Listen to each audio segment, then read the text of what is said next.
Hi friends, எல்லாத்துக்கும் வணக்கம். உங்களுக்கு ஒரு சின்ன ஷார்ட் ஸ்டோரி சொல்லுவா. உண்மையாக இது லைஃப்பில் நடந்த கதை. ஒரு கோல்ஃப் விளையாட்டு வீரர் ஒரு பெரிய போட்டியில் கலந்து ஒரு லம்பாக ஒரு அமௌண்ட் ஜெயிச்சுட்டு ரொம்ப சந்தோஷமாக வெளியில் வர்றாரு. எல்லாரும் பாராட்டு தெரிவித்தாங்க. ரொம்ப சந்தோஷமாக வெளில வந்து அவர் காரில் ஏற போகிறாரு.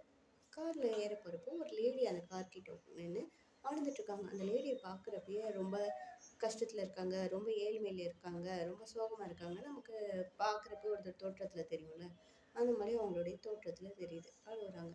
ஏம்மா அழுகுறீங்கன்னு கேட்டதுக்கு, என் பையன் ரொம்ப சீரியஸாக இருக்கான், நான் ஹாஸ்பிட்டலில் அவங்கள அட்மிட் பண்ணியிருக்கேன், ஆப்ரேஷன் பண்ணணும்னு டாக்டர் சொல்லிட்டாங்க, அதனால எனக்கு இவ்வளோ பணம் தேவைப்படுது, என்கிட்ட பணம் இல்லை, அதான் நான் அழுதுட்டுருக்கேன் அப்படின்னோடனே இவர் ஜெயிச்ச அந்த பணம் செக் வந்துட்டு அவங்களுக்கு கொடுத்துட்டாரு.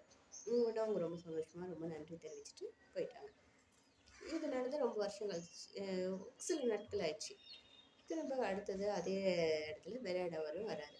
விளையாட போகிறப்ப அந்த கோல்ஃப் இது நடக்குதுல்ல, அந்த விளையாட்டு ஸ்டேடியம், அங்கே வேலை செய்கிற ஒரு பையன் நின்றுட்டு, உங்ககிட்ட போன வாட்டி நீங்கள் வந்தப்போ ஒரு அம்மா பணம் வாங்கிட்டு போனாங்களே சார், ஆமாப்பா, அவங்க எப்படி இருக்காங்க, நல்லா இருக்காங்களா, அவங்க பையன் எப்படி இருக்கான் அப்படின்னு கேட்டதுக்கு, அந்த அம்மா உங்களை ஏமாற்றி பணம் வாங்கிட்டு போயிருக்காங்க, அவங்களுக்கு அந்த மாதிரி பையனே இல்லை, அவங்களுக்கு அந்த மாதிரி ஒரு பையனும் இல்லை, ஆப்ரேஷனும் நடக்கல, உங்களை ஏமாற்றிட்டாங்க சார் அப்படின்னு சொன்னோடனே இவர் ரொம்ப டென்ஷன் ஆவாருன்னு அவன் எதிர்பார்த்தான். ஆனால் அவர் ரொம்ப கூலாக, தேங்க் காட், எப்படியோ அவங்களுக்கு எந்த பிரச்சனையும் இல்லையா, அவங்க நல்லா இருக்காங்களா அப்படின்னு